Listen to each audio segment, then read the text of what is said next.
నమస్తే గాయ్స్, ఈ రోజు మనం అయితే ఎలాంటి సినిమా మీరు ఎప్పుడు చూసుండ్రు మూవీకి అయితే వెళ్ళాం అనమాట. నేను ఈ సినిమా రివ్యూ అయితే చెప్తున్నాను. అసలు ఆ మూవీ అయితే నేను చాలా ఎక్స్పెక్టేషన్స్ తో పెట్టుకొని వెళ్ళాను మూవీకి. నా ఎక్స్పెక్టేషన్స్ కి అయితే మూవీ అస్సలు రీచ్ అవ్వలేదు. ఆయన చేసిన ప్రమోషన్స్ కి, ఆయన చేసిన హార్డ్ వర్క్ కి మూవీ అయితే వర్త్ కాదని నేను చెప్తాను. ఆయన చాలా కష్టపడ్డారు, మూవీ ప్రమోషన్స్ చేస్తారు, అదంతా ఓకే. కానీ ఇదంతా అయితే యూట్యూబ్ లో పెట్టుకోవడానికి మాత్రమే ఈ మూవీ. ఇది పెద్ద షార్ట్ ఫిల్మ్ లాంటిదే ఉంటది, కానీ సినిమా థియేటర్స్ లో చూడాల్సిన మూవీ అయితే కాదు. ఆయన చెప్పినట్టే ఈ మూవీలో అయితే 10,000+ ఎక్స్ప్రెషన్స్ ఉన్నాయి, 1,400+ డైలాగ్స్ ఉన్నాయి, ఒక్క కట్ట కూడా ఉండదు మూవీలో. కానీ ఇదైతే మీరు ఎక్స్పెక్ట్ చేసినట్టు ఉండదు.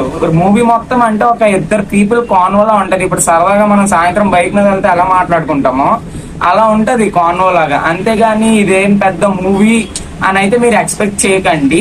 ఇది ఏంటంటే మీరు ఏదైనా కొత్తగా చూడాలి అంటే, కొత్తగా కూడా కాదు, మామూలుగా మేము ఎప్పుడు ఇలాంటి సినిమా చూడలేదు, 0 ఫ్రేమ్ లో ఉండాలి అంటే ఓన్లీ సింగిల్ ఫ్రేమ్ లో ఉంటది సినిమా, నాన్ కట్ సినిమా చూడాలి మేము అని అనుకుంటే మీరు థియేటర్కి వెళ్ళి వాచ్ చేయొచ్చు. కానీ ఆయన ఎఫెక్ట్స్ కి మాత్రం మనం చాలా అప్రిషియేట్ చేయాల్సిందే. ఆయన యాక్టింగ్ కూడా బాగానే చేశారు.